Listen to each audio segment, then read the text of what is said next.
बिस्मिल्लाहिर्रहमानिर्रहीम। अस्सलामु अलैकुम दोस्तों, उम्मीद है कि आप सब खैरियत होंगे। उस्मान क्रिएटिव्स यूट्यूब चैनल में खुश आमदीद। दोस्तों, एफबीआर ने बैंक्स को 24 अगस्त 2020 को एक नोटिफिकेशन इशू किया था। उन्होंने कहा था कि आपने जितनी भी इंफॉर्मेशन शेयर करनी है वो इस स्पेसिमन के तहत शेयर करनी है। जो हमने इसके अंदर पूछा है आपने वो सारी डिटेल हमसे शेयर करनी है।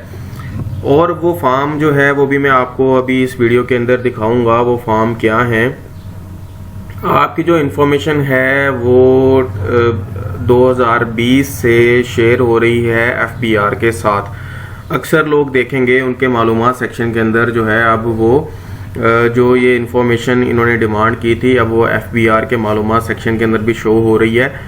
और आप लोगों को आज वीडियो बनाने का मकसद ये है कि आपने अपनी जो भी ट्रांजैक्शंस करनी है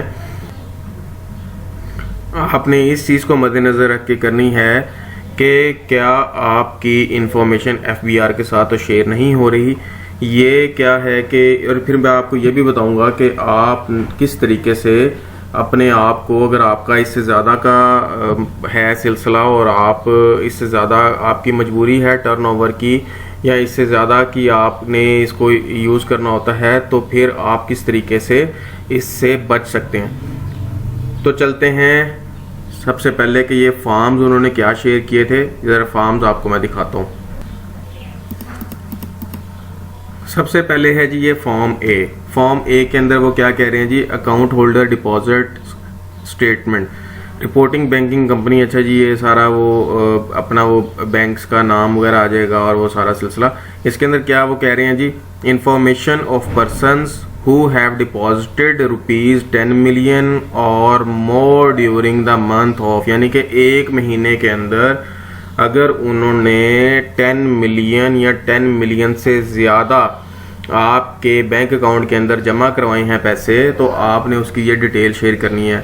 ये सीरियल नंबर आ गया, यानी कि वो और CNIC नंबर उनके शेयर करेंगे, NTA नंबर शेयर करेंगे, वो टाइटल ऑफ अकाउंट शेयर करेंगे, रेजिडेंट है नॉन रेजिडेंट है वो शेयर करेंगे, एड्रेस शेयर करेंगे, telephone number, account opening date, account number, business profession detail और अमाउंट डिपॉजिटेड है। और इसका मतलब है कि अगर आप 1 करोड़ या 1 करोड़ से ज़्यादा अपने किसी एक बैंक अकाउंट के अंदर पैसे जमा करवाएंगे एक महीने के अंदर, तो आपका डाटा एफबीआर के साथ उस महीने का शेयर किया जाएगा।